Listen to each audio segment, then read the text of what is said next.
4 farmer हैं F1 F2 F3 F4। कह रहा है कि किस फॉर्मर ने हाईएस्ट परसेंटेज ऑफ सेल्स दिया है with respect to the production. किस फॉर्मर ने हाईएस्ट परसेंटेज ऑफ सेल दिया है। अब इस प्रश्न का जो उत्तर है वो देख के लगाया जा सकता है डी, बट इतना आसान नहीं है कि देखा और लगा दिया। मैंने लगा दिया है, कैसे लगाया मैं आपको समझाऊंगा। कुछ लोग कह रहे होंगे हाईएस्ट देखना था सर, तो लाल वाला सबसे ऊंचा यही तो है, ये लगा देंगे। अरे हाईएस्ट सेल नहीं पूछा है, हाईएस्ट परसेंटेज सेल पूछा है। तो सबसे ऊंची चोटी सही हो ऐसा कोई जरूरी नहीं है, उसका बेस भी ऊंचा है। जिसकी चोटी ऊंची है उसका बेस भी ऊंचा है, ये भी तो देखो। तो हमें तो परसेंटेज हाईएस्ट देखना है ना, तो ऐसे सीधे ना कि जो लाल वाला सबसे बड़ा है वो सही होगा, नहीं। That is not the way to mark the answer, but still there is a way to mark the answer, and I am going to tell you that way. I am not going to calculate. देखो percentage sales कैसे निकलेगा, आप लाल वाले को नीले वाले से divide करोगे तो परसेंटेज आएगा।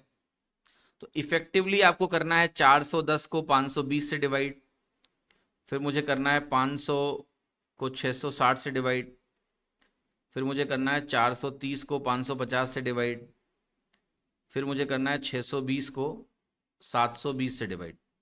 सबका मुझे परसेंटेज कैलकुलेट करना पड़ेगा, and then only I can say what is my answer. ये 660 है।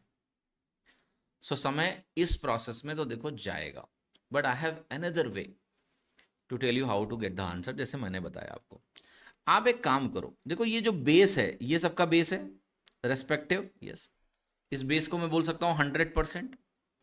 अब देखो मुझे 100% से कितना पीछे जाना है, आप कहोगे 110 पीछे जाना है, यहाँ मुझे 160 पीछे जाना है, यहाँ मुझे 120 पीछे जाना है, और यहाँ मुझे 100 पीछे जाना है। यस और नो?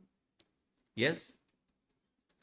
अब देखो क्या है, अगर मुझे यहां 110 पीछे जाना है तो मैं कहूंगा 100% में से मुझे कितना माइनस करना है, 110 520 का जितना परसेंट है मुझे माइनस करना है।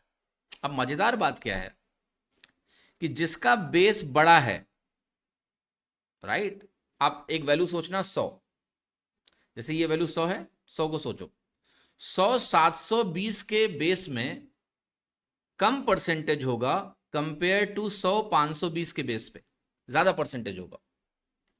यानी मुझे यहां परसेंटेज में 100 से ज्यादा डिक्रीज करना पड़ेगा compare to here. Now coming to the way I mark the answer so faster. मैंने एक चीज देखा कि हाईएस्ट बेस यहां का है, यानी इसके 1% की वैल्यू हाईएस्ट है, इसका एक स्टेप बड़ा है, और मुझे वापस सबसे कम आना है यहां पर, बाकी हर जगह वापस ज्यादा आना है, आपको सबसे कम वापस आना है। तो आप बताओ, लेट से मैंने आपको बोला कि आपको एक रेस दौड़नी है और उस रेस में सभी एक ही जगह खड़े हैं, और उस माइल का नाम है, पत्थर का नाम है 100% का मील का पत्थर है जहां सब खड़े हैं। यहां सारे खड़े हैं, देखो यहां ये मील का पत्थर है जहां लिखा है 100%, सब यहीं खड़े हैं। अब मैं सबको बोलूंगा कि सबको जंप लगानी है, कूदना है, कूद कूद के जाना है। अच्छा, जो सबकी जंप है वो इक्वल नहीं है, समझ रहे हो? इसकी जो जंप है वो सबसे बड़ी है। क्यों? क्योंकि इसका जो बेस है 720, स्टेप का मतलब समझ लेना, 1% का मतलब 1% is the length of one step, ऐसा समझो। तो सबसे बड़ा स्टेप किसका है? इसका है, क्योंकि इसका बेस सबसे बड़ा है।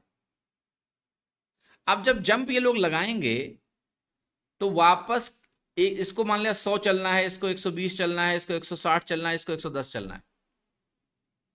सबसे बड़ी जंप किसकी है?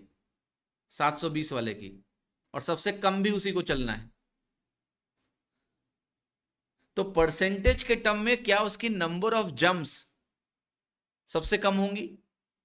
यस, यानी उसकी जो दूरी है 100% से, that will be nearer only. बाकी लोग तो आगे निकलेंगे ऐसे, उनको ज्यादा भी चलना है और उनके 1% की वैल्यू भी कम है, they have to take more jumps. जैसे आपको मैं ही समझा रहा हूं कि भाई जो 110 के बेस पर राजू कह रहे हैं सर ये परसेंटेज वाला कॉन्सेप्ट आप बहुत बार बचा चुके हो। ऐसे तो मैं बहुत सारे सवाल भी करा चुका हूँ। शैल आई नॉट डिस्कस दिस? देखिए एक बात, जब भी आप क्लास में आया करो तो बी रेस्पेक्टफुल। जब आप मुझे बताते हो कि आप ये करा चुके हो तो आपको लगता है कि मेरी मेमोरी आपसे खराब है, पहली बात। दूसरा, आपको ये लगता है कि मैं मूर्ख हूं। ठीक है, समझे कि नहीं? तीसरा, आपको लगता है कि आप बहुत ही ओवर कॉन्फिडेंट स्पीशीज हो। क्या आप इस सवाल का उत्तर बिना देखे लगा पाए? गारंटी दे रहा हूं आप नहीं लगा पाए। तो चीज़ों को ना डिस्कस करने दिया करो। अगर आपने पहली बार सीख भी रखी है, अगर आपसे अप्लाई नहीं हुआ तो फिर से सीखो। और जो ज़रूरी चीज़ें हैं मैं एक बार नहीं 1000 बार बताऊंगा। ठीक है सर, उड़ान बैच लिए हैं, होप कि मैं डिसअपॉइंटमेंट नहीं हूं, नहीं दूंगा। भैया फीस वापस ले लो आप। ठीक है, इतना भी मतलब 599 की फीस है, उसमें तुम मुझसे कसम खिलाना चाहते हो? भगवान जाने क्या चाहते हो यार तुम। ले लो पैसा वापस, मत आओ क्लास में प्लीज। ठीक है, नहीं अब बी ऑनेस्ट यार, इतना ज्यादा शक अगर आपके अंदर है कि you are spending 599 in a batch that has 100 hours of content, और आप मेरी 100 DPQ देख चुके हो तब आपने वो कोर्स लिया है। अब आप भी सर मैं डिसअपॉइंटमेंट नहीं हूँ, I hope, that means you have doubt. And if you have doubt then don't come to the batch, right? अपनी फीस वापस लो, मौज करो। ठीक है, DPQ फॉलो करो। I don't want doubtful people कि जो कोर्स लेके भी मन में डाउट है उनके। अरे बाप रे, I never do aggressive marketing. I just say you come if you want, don't come if you don't want. Okay? So follow DPQ. आपका नाम मैंने पढ़ लिया, क्या नाम है आपका? नाम बता दो यार आपको अपना, इस लड़के का। मैं XYZ, ये कौन सा नाम है? असली नाम बताओ, तुम्हारी फीस में वापस करा दूंगा, तुम DPQ देखोगे बस अब। ठीक है, ऑल राइट। तो आंसर हो गया इसका F4। सो बिकॉज वापस जाने के लिए सबसे कम परसेंटेज लगेंगे इसको, तो जिसको सबसे कम परसेंटेज लगेंगे वो थोड़ा सा ही पीछे जाएगा। कहने का मतलब यह है, तो जो थोड़ा सा ही पीछे जाएगा मतलब क्या है, वो 100% के सबसे ज्यादा करीब है।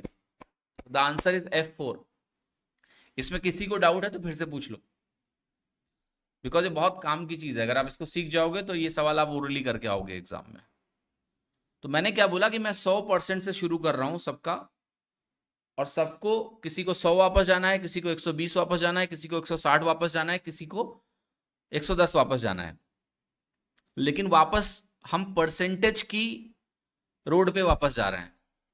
अगर हम परसेंटेज की रेस पर वापस जाएंगे, रोड पे वापस जाएंगे, तो परसेंटेज के टर्म्स में वापस जाएंगे।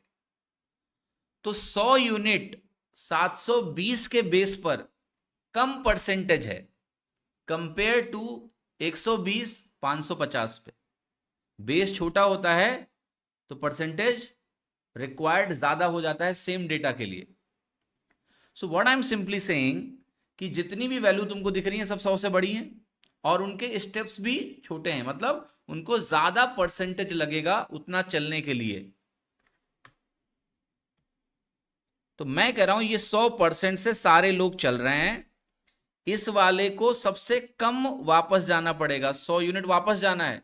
सेल्स क्या है, इससे 100 कम है, तो मैं इससे 100 कम करना चाहता हूं 100% से। बट ये थोड़ा सा ही वापस जाएगा क्योंकि इसका 1% बड़ा है, तो 100 जाने के लिए इसको थोड़ा सा ही वापस जाना है कंपेयर टू अदर्स। अदर्स ज्यादा वापस जाएंगे, तो 100 के सबसे करीब जो बचेगा वही हाईएस्ट होगा, तो वो लास्ट वाला होगा F4। Answer is D. Clear है? Make sense? तो इस बात को अच्छे से समझ लेना, what I am trying to explain. और अगर आपको मैथमेटिकली सॉल्व करना है तो आप डिवाइड करके वैल्यूज को निकाल के भी कंपेयर कर सकते हो, या फिर आप अप्रॉक्सीमेट वैल्यूज निकाल के भी कंपेयर कर सकते हो। ठीक है, हाँ जी। 0 से 0 कटा, ये 0 से 0 कटा, ये 0 से 0 कटा, ये 0 से 0 कटा। ओके, अब आपको अप्रॉक्सीमेट परसेंटेज के सेंस में भी आइडिया थोड़ा थोड़ा लग जाएगा। सो कि ये जो वैल्यू है ये 80% के आसपास है अराउंड, राइट, क्योंकि ये 52 है, 52 को अगर आप 50 मान लो तो 82% बनेगा। यहाँ पर 50/66 है, इसको भी आप अप्रॉक्सीमेट कर सकते हो, ये भी 80% के आसपास ही है। ठीक ठीक है, ये जो वैल्यू है ये आपका टूवर्ड्स 90% जा रही है, right. So that is why the answer will be this one. But ये एनालिसिस आपको टाइम ज़्यादा लगाएगी। जो मैंने आपको बताया, अगर वो पॉइंट आपको समझ में आया तो you can mark it much faster, ठीक है। तो डीआई में ये ऑब्जर्वेशन टेक्निक अच्छी काम आती है, अगर आप प्रैक्टिस करके अच्छे से जाओगे then it will help. Alright.